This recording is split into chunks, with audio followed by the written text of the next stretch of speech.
42, l'amendement est rejeté. J'appelle l'amendement numéro 280 présenté par Monsieur Lachaud. Bien, merci Monsieur le Président. Bon, nous allons peut-être amener un peu de sérénité dans cette Assemblée avec un amendement qui, me semble-t-il, est perclus du bon sens et qui, de plus, devrait pouvoir faire l'unanimité, car il s'agit de renforcer la place de la réserve de sécurité nationale qui a été créée en 2010 et donc les droits des réservistes qui vont avec.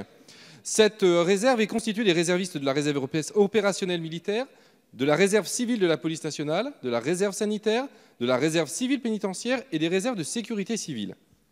Elle fait appel à des personnes disposant de compétences spécialisées, par exemple des professionnels de santé pour la réserve sanitaire, ou à des personnes qui peuvent donner un coup de main près de chez eux sans compétences particulières.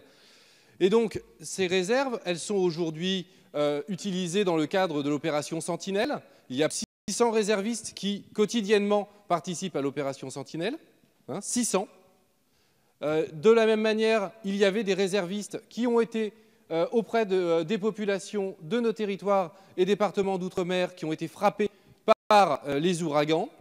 Et aujourd'hui, le fait, c'est que ces réservistes, ils doivent faire un certain nombre de jours. Ils doivent faire 30 jours, de 20 à 30 jours par an de réserve. La réalité, c'est qu'aujourd'hui, l'employeur est contraint de fournir 5 jours d'autorisation d'absence.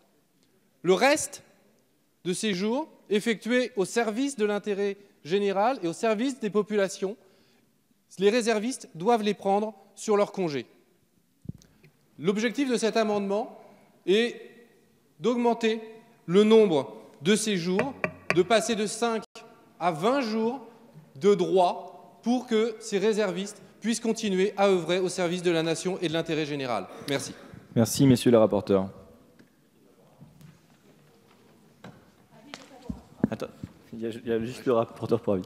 Je vais dire un mot, chers collègues. En tout cas, merci pour cet instant effectivement de retour à une certaine sérénité sur un sujet sur lequel nous sommes tous sensibles, tant nous reconnaissons la force de l'engagement des réservistes et leur grande valeur en appui de nos forces professionnelles. Vous posez là une vraie question à laquelle je relève tout de même quelques difficultés que je tiens à vous exposer.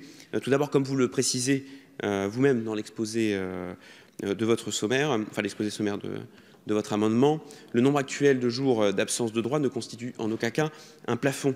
Et l'engagement des réservistes n'est pas moins valorisé ou utile dès lors qu'il s'effectue sur le temps de congé des intéressés et non sur le temps de travail. Deuxième point, pour un employeur public ou privé, 20 jours d'autorisation d'absence de droit représentent peu ou prou un mois de travail en jours ouvrés. Ça peut constituer une difficulté pour des entreprises TPE, PME ou des petites administrations. Troisième point, pour plusieurs réserves, l'armée, gendarmerie, la police notamment, la loi prévoit que des dispositions plus favorables résultant du contrat de travail, de convention, accord collectif de travail ou de convention conclue entre les ministères concernés et l'employeur peuvent faciliter l'engagement dans la réserve. Et cinquième point, je rappelle enfin que l'objectif est que la garde nationale monte en puissance progressivement et compte 85 000 engagés fin 2018 contre environ 66 000 aujourd'hui, ce qui répondrait aussi là en partie à l'un des objectifs, à mon avis, de cet amendement, ou en tout cas de la question que vous soulevez. Aussi, mon amendement sera défavorable. Merci. Madame la ministre, vous confirmez votre avis défavorable? Oui. D'accord. Monsieur Lachaud. J'entends les arguments, monsieur le rapporteur. Après, ça fait maintenant 3 jours que nous discutons.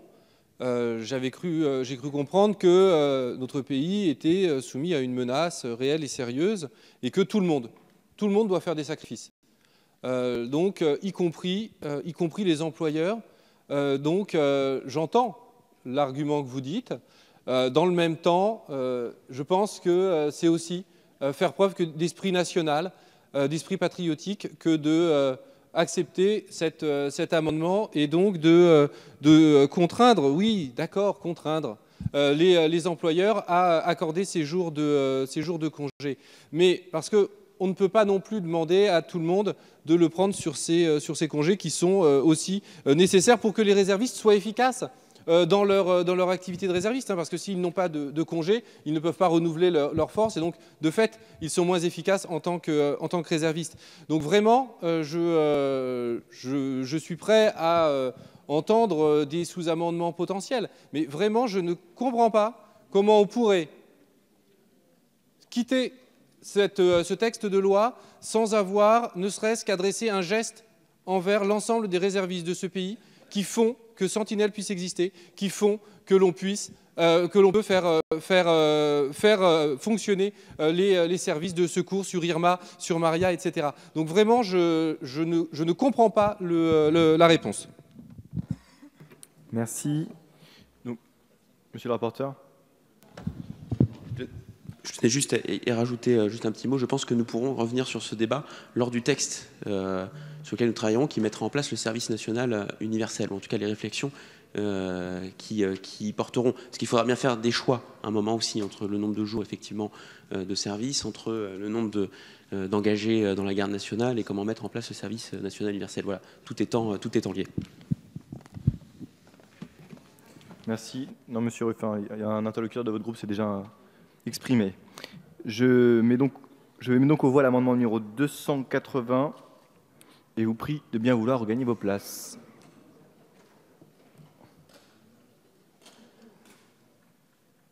Le scrutin est ouvert. Le scrutin est clos. Voici les résultats. Nombre de votants 56, nombre d'exprimés 54, majorité 28, pour 10, contre 44. L'amendement est rejeté. J'appelle maintenant les amendements avant l'article 10.